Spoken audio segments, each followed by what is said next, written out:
You're listening to the Morphology Podcast.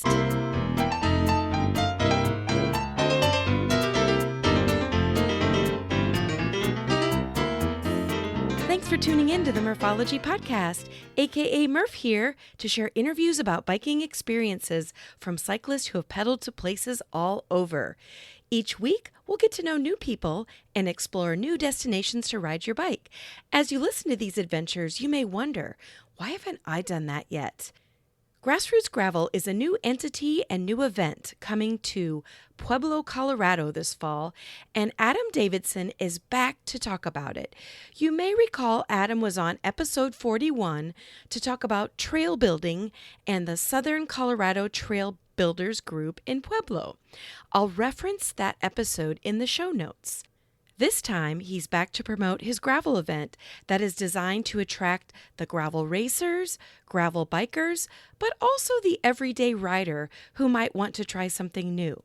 October 14th is event day, and you can find out more at grassrootsgravel.com. For now, here's Adam. Well, I would like to welcome back to the podcast, Mr. Adam Davidson. How are you doing, Adam? I am excellent, and thank you for having me, Murph. I'm glad to be back. Yeah. I looked back, and it was all the way back in episode 41 that you were on to talk about where you live, which is Pueblo. I won't steal your thunder there. And all the things you were doing with like trail building and family riding. And it was fun to look back at that. And you have, like, things have changed for you since then. So I'm excited to have you back. Yeah, and it's good to be back. I am always psyched to chat about Pueblo. I love this place, and I love this place, and I love what there is to do here. Yeah. And I have, like you said, I've been doing my damnedest to see that that's accessible to everyone here, and that they know about it, and that they feel like it's also for them. Awesome. And of course, if anyone read the title of this episode as they were getting ready to listen, they also know that you're on to talk about a new entity called Grassroots Gravel. And I absolutely love this. Everyone needs to go to your website because it's beautiful. Well, shucks. Thank you much. You're welcome. Yeah, that's the most recent and I'd argue most significant endeavor that I've dived into in Pueblo and for Pueblo. Yeah. And I wanted to highlight a couple things. You mentioned, that the last time we talked, if folks haven't heard that episode, we talked about the trails here, and those trails are specifically out at Lake Pueblo State Park. Anyone listening, 45 miles of single track. Whoa. Within 5 miles of downtown, and they all overlook the reservoir there, Lake Pueblo. Wow. And you can ride there on the river trail from downtown. It is crazy that this is not a bigger thing. Plenty of people use it, but getting more locals out there on those trails it's an ongoing goal of ours. That being us being Adam Davidson's associated with a bunch of different entities. So if I say us, some of them are separate and related, blah, blah, blah. So Southern Colorado Trail Builders, I can go over them. Well, I was just going to say, let's get into, like, how did you get to the point where you have 45 miles of single track in Little Pueblo, Colorado? Sure. Yeah. So, 15, 20 years ago, there was a dedicated group of cyclists, and this was before my time, that proposed to the state park there that they build some trails. Both for locals and that people would come and use them. And the state park gave permission, and they went ahead and did that. And they built some great trails out there, and it worked. This is one of the cold season destinations in the state. People travel here from across the Front Range of Colorado and the surrounding states. And it's kind of a little Fruta of the Front Range is what people used to call it, like especially when it was in its heyday, because it was an early trail system compared to a lot of other places. And over the past 5 years, the organization that built it originally has put in a whole bunch of work on the more diplomatic and bureaucratic side to make sure that those trails are completely systemized in terms of being official within Colorado Parks and Wildlife, so that way they're sustainable long term. And that's what I wanted to highlight was in the past couple of years, Southern Colorado Trail Builders has had just a rock star board of volunteers. That's the organization that maintains all the trails out at Lake Pueblo State Park. And in addition to all of the foundational work we've been doing in the last 5 years to in collaboration with Colorado Parks and Wildlife and at the federal level, the Bureau of Reclamation, to make sure those trails are legal, we oversaw almost $200,000 worth of professional trail improvements out there. Wow. To make sure that those trails are not only more sustainable, but also more accessible. So something that system was missing for years was kind of a moderate level, like a more approachable main backbone trail that kind of connects everything. For folks that are familiar, that's always been South Shore, but that's been kind of like a blue square level difficulty with some gnarly climbs in it that were short, but they were there. And so it just wasn't super accessible. And so it wasn't sustainable either in those spots. And so we worked with the park to identify some awesome reroutes for that area that added, it's a better rider experience, better hiking experience. Some of the views are even better now. And it's more sustainable. It requires less maintenance. And then in addition to that, we replaced a whole bunch of literally rotting out structures with some rad rock work in the more technical trails. So yeah, that's we went from, as an organization, trying to make sure that those trails existed and being in a somewhat, over the course of history, a somewhat adversarial relationship between CPW and the Bureau of Reclamation and this ragtag dedicated group of folks making this happen, to partnering with them officially, and that funding actually came from a CPW grant. So wow. So we were, back in the day, these folks did the hard work and put those trails together, and then with our powers combined, we now were able to leverage those big partners to do huge work out there, and it's just the beginning.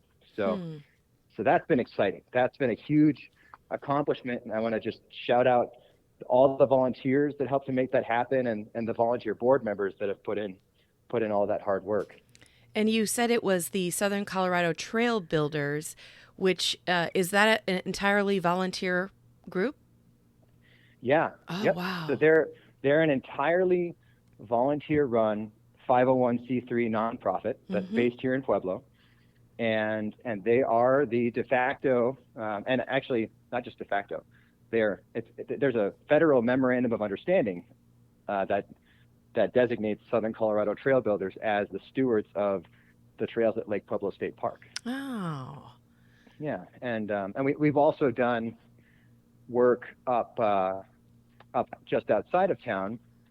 I think that we discussed the Carhart Trail. That's in Beulah, Colorado, and that's a brand new trail that connects up to the Squirrel Creek Trail, which is the first designated recreation area in the entire U.S. Forest Service, was Squirrel Creek Recreational Unit. Oh my gosh! It predates every single U.S. Forest campground in the U.S. So if you've camped at a USFS campground, this one predates it. And so we built that trail 2018, and then actually just before doing all that work at Lake Pueblo State Park, we also hired some professional trail contractor to go out to the Carhart Trail that we had built, to the tune of 2,500 hours of volunteer hand labor to build the initial version of it. Wow. And then had that buffed out and cleaned up. So again, it was more sustainable and more accessible by a professional trail building crew. And I think that was like $15,000 worth of work. And again, all grant and donation funded. So, right. So yeah, that's Southern Colorado Trail Builders, and you can learn about them at socotrails.org. Okay, and I assume, you said that you had a grant and you had funding coming in that way, but also if people are like, I need to go check out these trails, they also have the opportunity to donate via that website you mentioned. Yep. Okay. Yes, correct. Yeah, and that one's like I mentioned, it's a 501c3, so it is a deductible donation. So. Okay, cool. All right. So obviously you have passion for trails, single track, but you also have passion for gravel. Am I right? I do. I do, and I didn't think that I would. And this is a point that I'd love to share with the world. And I talk a lot, Murph, so I hope you have like more time today and Sure. are able to trim this up. But yes, I mean, like biking's played a critical role in my life. I don't want to like fully reiterate our last discussion. You know, I'm sure that you'll be able to link it or whatever. Yep, But yep. just so folks have a bit of context for me, you know, like I was an obese, you know, tween and teenager, and biking changed my life. You know, I always did it, but it ended up being the tool that I really committed to, and you know, lost almost 100 pounds Wow. doing that, Wow. and it's been foundational to my life in every way, not just the fitness aspect of it, but also all the volunteerism that I've done over the last 25 years. A lot of it's somehow connected to bikes and to health and community. Mm-hmm. And I mean, all that volunteerism is that's what got me into graduate school. That's what got me my career jobs. That's how I got established in marketing, which has been my career, working across the nation in that. And I wasn't in cycling, but my experience around my volunteerism is how I got into all that, Mm-hmm. and how I got some of these interviews. So, yeah, bikes have been very powerful for me. And I used to race downhill and mountain cross, and I love super technical trail riding and all this stuff. But if you had asked me 5 years ago, what do you think about riding on dirt roads for 10 hours? How does that sound? I'd probably say terrible. That sounds terrible. But that being said, you know, I've always loved being able to just get out of Dodge, just get out of town and be where there are either, you know, just fewer people, quieter air. It's just kind of nice. And I've always been into getting to sharing this with people. You know, I love, it just played such a role, and it's been so good for my soul that I love to be able to share things with people. And trails are great. It's somewhat straightforward to, you can take people out for, you know, a hike pretty easily, in terms of you don't need any specific equipment other than a reliable pair of shoes for that. But with mountain biking, there are some pretty specific barriers on multiple fronts. You know, there's if somebody's not familiar with trails, period, you know, that's literally a whole new world. Oh, for sure. Those things don't even show up on the maps that your average person is familiar with, like in their phone, for example, right? So I mean, even just finding them is a whole new experience. Mm-hmm. You're like, wait, okay, so I want to go on a trail, but like, what? I can see there's a trailhead here, but what's going on here? So there's that piece. It's getting there, and then knowing where you're at. There's that piece of it. And then if we're talking mountain biking, well, you know, trails are all different levels of difficulty, Mm-hmm. and so you're dealing with the technical skill necessary to actually do it safely, let alone enjoy it, and then equipment. You know, I mean, it's anyone that's spent time on a range of different bikes knows how different the experience can be just based on the equipment that you have. Right. Not to mention the And level of, for me personally, the level of fear, because mountain bike trails are a whole different ballgame than, like you mentioned, just your nice, easygoing gravel. exactly. The technical piece and then the equipment piece. And the equipment piece is obviously tied into financial barriers, same with transporting your bicycle there. So that's something that I've always been acutely aware of, because I like seeing people get involved, and I've always lived in places that have a much broader spectrum of demographics and socioeconomic statuses than, you know, some of your cities that might be a little bit more uniform, to be Mm-hmm. frank. And so, you know, something like gravel, well, okay, those are all roads that show up on any map. You know, they're in your phone, they're online on, you know, everything. They're there. They're roads. They just happen to be made of dirt. And chances are there's something somewhat nearby to most municipalities that's gravel.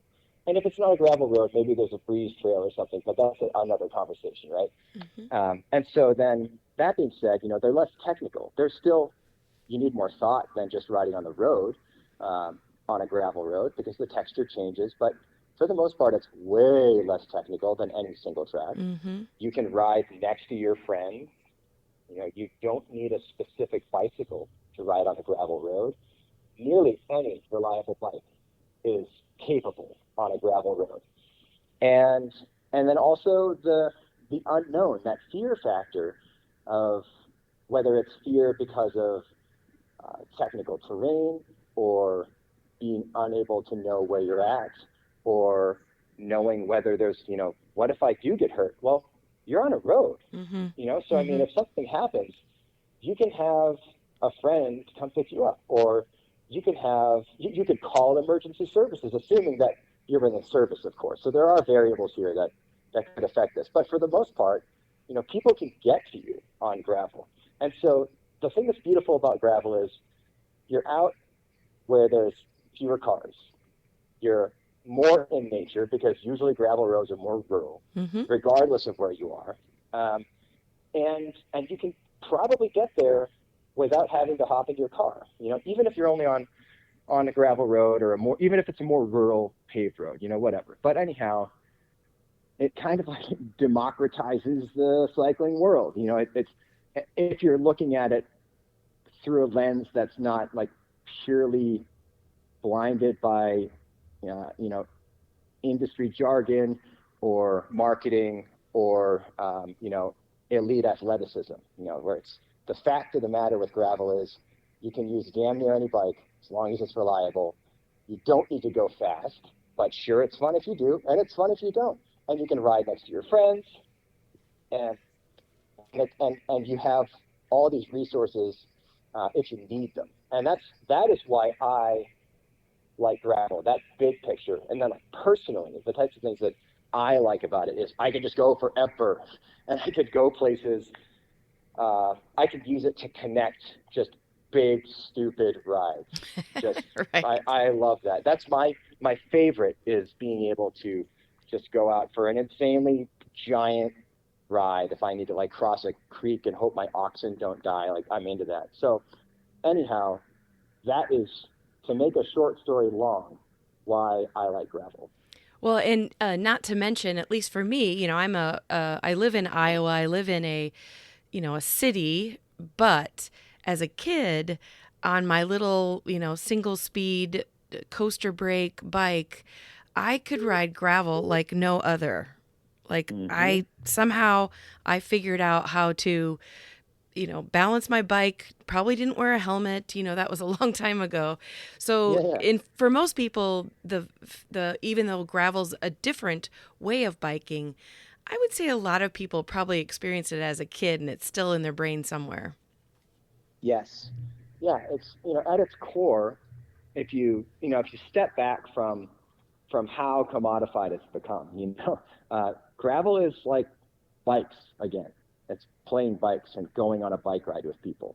Because if you're not trying to take it super seriously in regards to, like, setting PRs and getting the KOM on that hill or whatever, then there's there's not much to it. It's just riding the damn bike and being out there with people. Right. It's not like, sick, I finally cleared that section, or like, I finally beat my time. And that stuff's fun. But the opportunity to just make it about being there, uh, I think, really shines with gravel.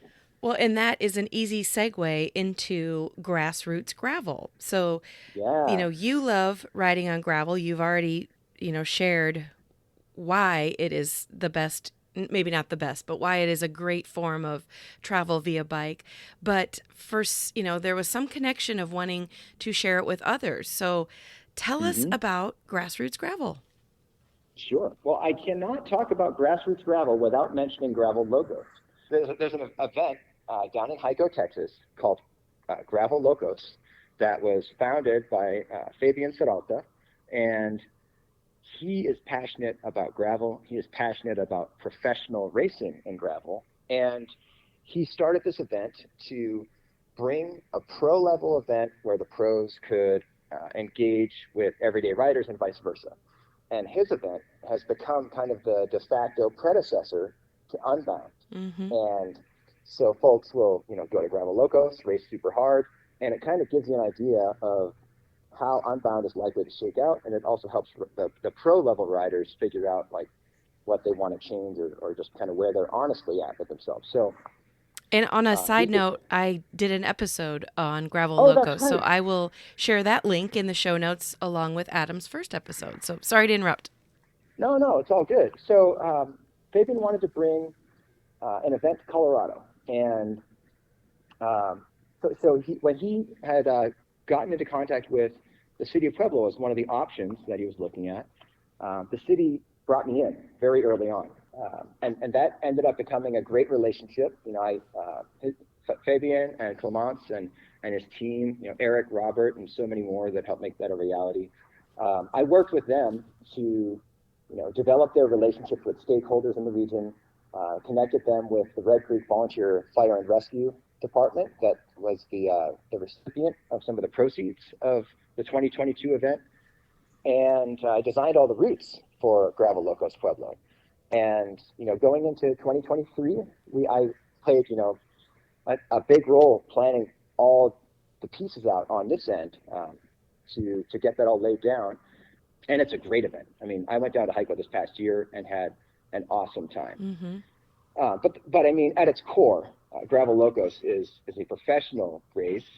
And so there was some push and pull there. And I don't think it's my place to jump into, however that shook out.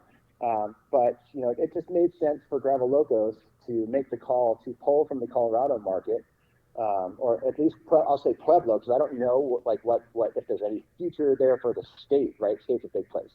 But Fabian made the call to pull from Pueblo, just based on that dynamic there.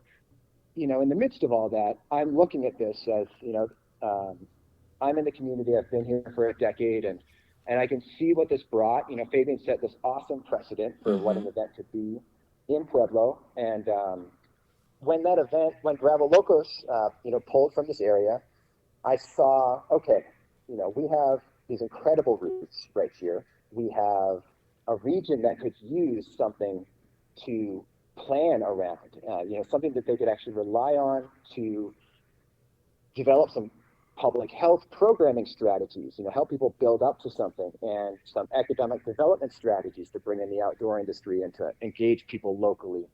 And I had scheduled a title sponsor meeting, a potential title sponsor, shortly before they had made the call to pull from the market. And I thought, oh, there is no way we are canceling this meeting because the opportunity Right.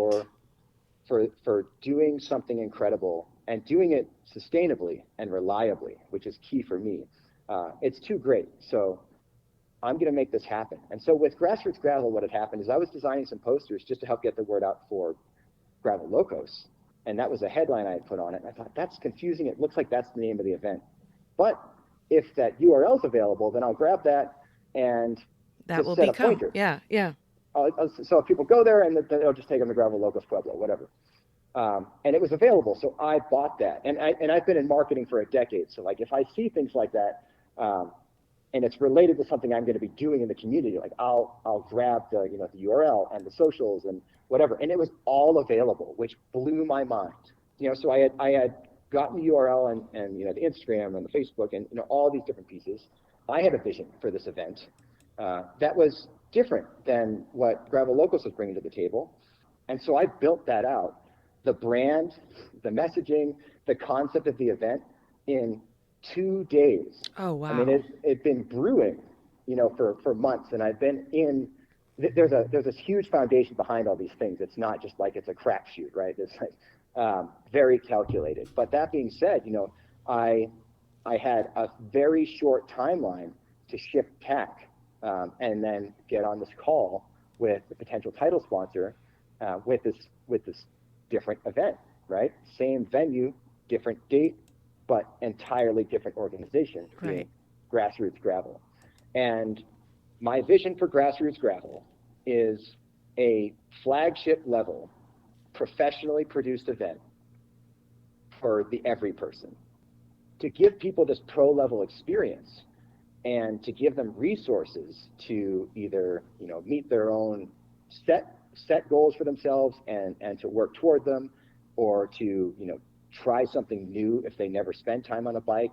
And for folks that, haven't been on a bike forever or don't even want to consider themselves cyclists, to give them an option to build up to something, just to get moving, to explore and experience their community in a different way, similar to like a Couch to 5K. So when I launched the event, we are doing a 110, a 75, a 40, and a 15.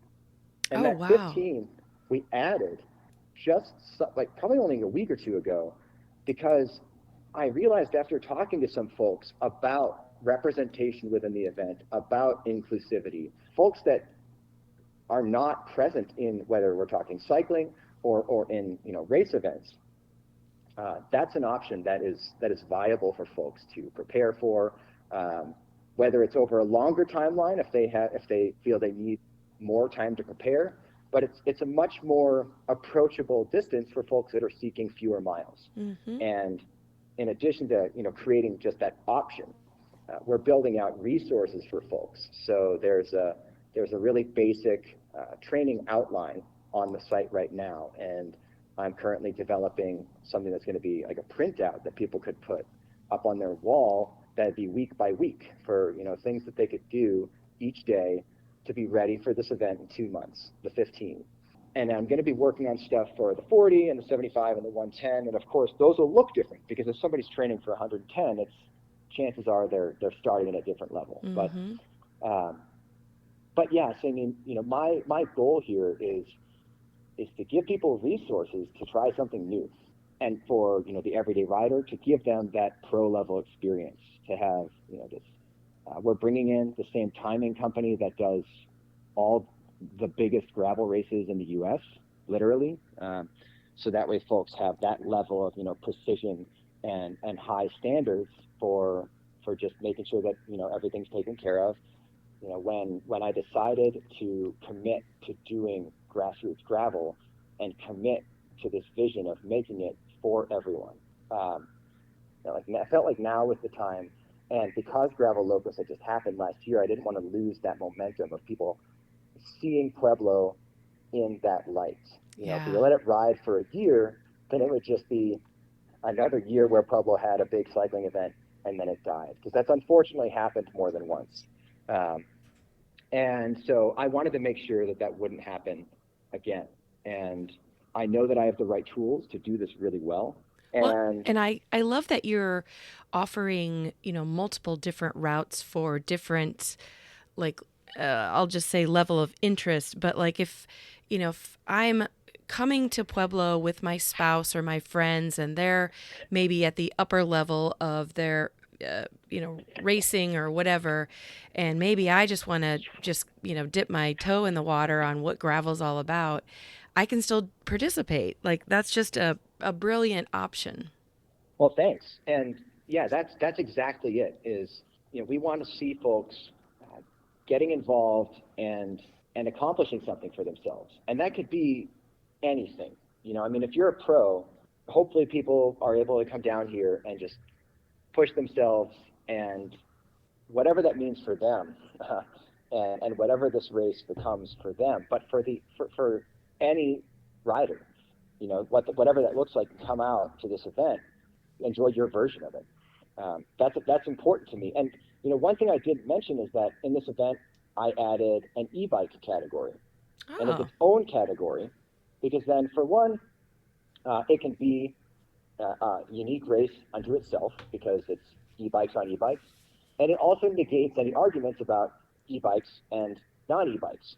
So it stifles any issues, or it can quash any dissent that people might have about, oh no, why e-bikes, while also giving this opportunity for folks to come and ride their ride and race their race. I love that idea. Yeah. Because e-bikes are only getting more popular. they're a great tool for getting outside. And I love them because, even on things like a group ride, it's the same thing you're describing with the different distances. If you're on a group ride, especially on gravel, again, because it's not it's not as technical, is you could be riding with a friend that's wanting to go at a different pace than you. And if whichever one is not wanting to be going a faster pace, well, if they're on an e-bike, everyone is happy. Right. You can Right. you can use your e-bike and be riding at the pace that somebody who's after a faster pace is riding at, and you're both getting a ride in. You're both moving, you're both out there doing it, and you're having fun. So yeah, the different route distances, and the e-bike category is definitely there.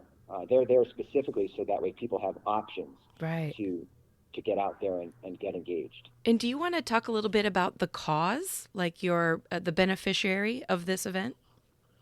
Yes, this being the inaugural year, the beneficiary of part of the proceeds of Grassroots Gravel, similar to Gravel Locos when it was in Pueblo, is going to be and will continue to be Red Creek Volunteer Fire and Rescue. Oh, okay. That's a volunteer fire and rescue department that is right on our courses. I ride past that place on probably half my gravel rides.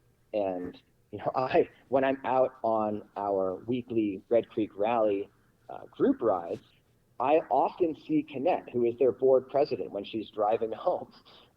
These are people that live right here in the community that are volunteering their time and are likely to be the ones that would be responding if To there calls. were an Right. incident or an emergency in that area. And like I said, they're right on our course. One of the aid stations is at their department. Oh, wow.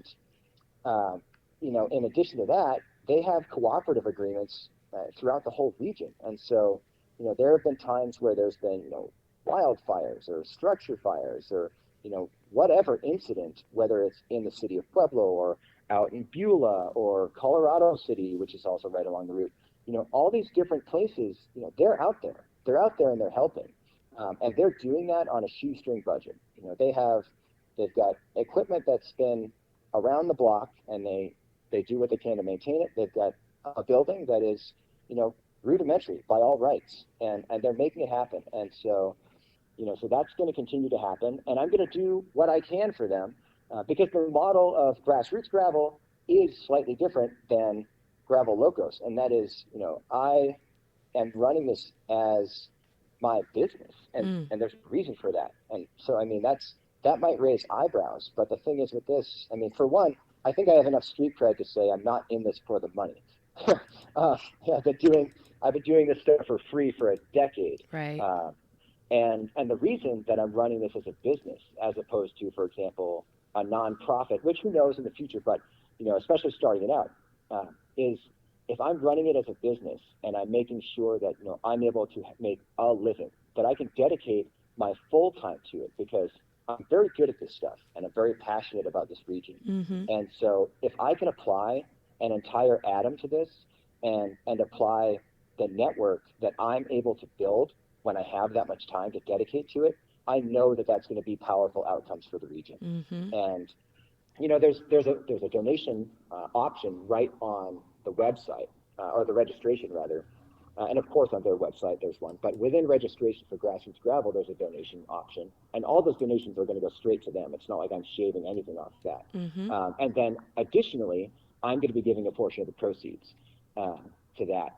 And so they are the financial beneficiaries of a portion of the proceeds of the event.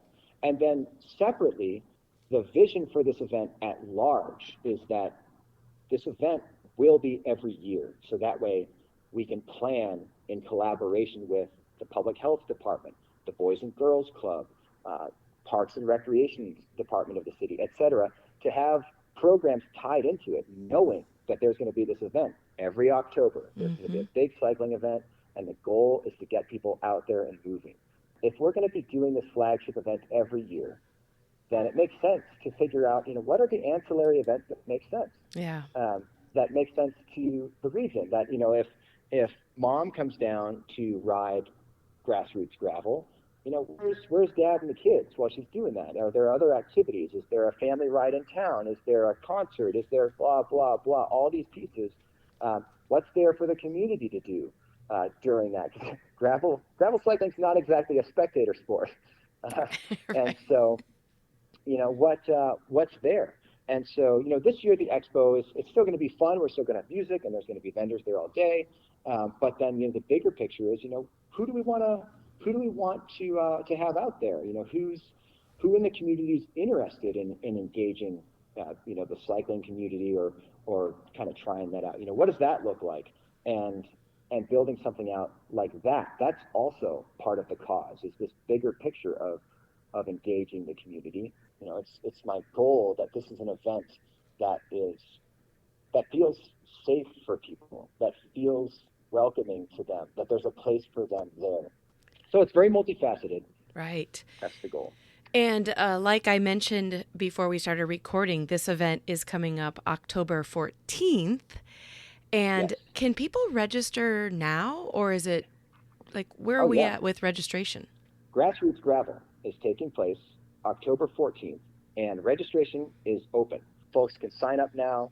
When they sign up, I had mentioned that they can donate if they want. Those donations go straight through to Red Creek Volunteer Fire and Rescue. We are going to have full aid stations and SAG support on all the routes. We're going to have the expo at the start finish, and we're going to have an after party at Fuel and Iron Food Hall. At said expo, when riders finish up, they're going to be able to ride through the finish line and wrap around the building, ride straight into the expo, and then hand their bike off to a bike valet, which is inside a closed building all on its own, not open to anyone. They can go about getting food and drink and chatting with the vendors and checking out Fuel and Iron while they know that their bike is secure. Awesome. And I think we mentioned it a couple times, maybe, but tell the listeners again the actual website to go to find out more info. So Murphology listeners can find out full information about Grassroots Gravel at grassrootsgravel.com. And we're also on Instagram as Grassroots Gravel. And I'm creating a discount code for your listeners. So anyone that's listening right now, you can get 15% off of Grassroots Gravel registration with the code Murphology. Nice. All caps. Wow. Thank you for that. That's awesome. And you can't You're beat, welcome. like, listeners, after you get done with this episode, you need to go back and listen to episode 41 because Adam highlights just how beautiful Pueblo is. And there's so much that community offers back. So it's awesome. Yeah, the courses here, I am biased, and I think that they're incredible. It's definitely, like you said, a gravel race for everyone to do Grassroots Gravel. So hopefully you have, of course you're already planning and set for it, but let's hope for a beautiful day and a lot of people to come to Pueblo. Yes, yeah. I'm hoping for a beautiful day. Fall in Pueblo is usually incredible. Think crisp, dry air, gentle breeze, 60s and 70s. Nice. As you ride up into the hills, you're going to see some foliage, and it might be in the 60s. It is beautiful. And for folks that might be looking for a weekly ride, we run the Red Creek Rally every Tuesday night. Like all conditions, every Tuesday, period, except for freezing rain. Well, I was going to qualify, a lot of people who gravel race all the time, sometimes the worse the weather, the better in their head. They have so much fun on gravel. So you're right. Gravel race for everyone. Weather doesn't matter. Just go to Pueblo, be there for October 14th. Exactly. And we'll share resources for folks that might not be familiar about what they should bring if the weather's not going to be ideal. But the event will be, no matter what, it's happening. And I do think I spent some time on grassrootsgravel.com, and it's a great resource, like what you said, weekly training rides and training plans and all kinds of like prep, and then, you list your sponsors, you list all the details for the actual day of events. So, one-stop shop. Awesome. Well, we're trying. We're trying. Yeah. Well, Adam, thank you so much for coming on the podcast and sharing your story. And, it's pretty cool that the birth of Grassroots Gravel has happened. And I am rooting for you to have a successful event. Cool. Yeah. Thanks again, Murph, for having me on and for highlighting the website. I do want to shout out our title sponsor for 2023. And their support is helping to make this happen. Mm-hmm. And the work that they do is tied into our cause, our beneficiary, Red Creek Volunteer Fire and Rescue. So this company called Ambipar, that is based in Brazil. So they're an international incident response company. Oh, wow. They're a company that does work responding to major emergencies like chemical spills, train derailments, huge environmental incidents, and they also do training. And they just recently came into the Pueblo region to take over a contract out at a federal test track facility just outside of town here. And they're stepping in to support this event because they want to see, volunteer fire departments thrive, throughout their entire service area. They want to build an identity here and a connection with the community and the fire departments in this community in the entire region, and show that they have commitment to this sort of activity, just as part of who they are. In addition to being incident response and training, they have a major sustainability component, and they see themselves as a valuable partner in the communities that they're in. And so, Ambipar is presenting this. With them, we are able to really bring this event to the next level. And so I'm excited to have them on board. Excellent. Thank you much. I am excited for it, and we've already booked our timing company for 2024 as well. Nice. All right. Thank you, Cool. Adam. Thank you. Well, listeners, that's it for this week. Email me at murphologypodcast@gmail.com if you have a topic or the name of a cyclist you find interesting. Support my podcast at patreon.com/murphology and visit both my Facebook and Instagram pages for daily entertainment. I have more great episodes in the pipeline, so I hope you continue to be a Murphology podcast listener.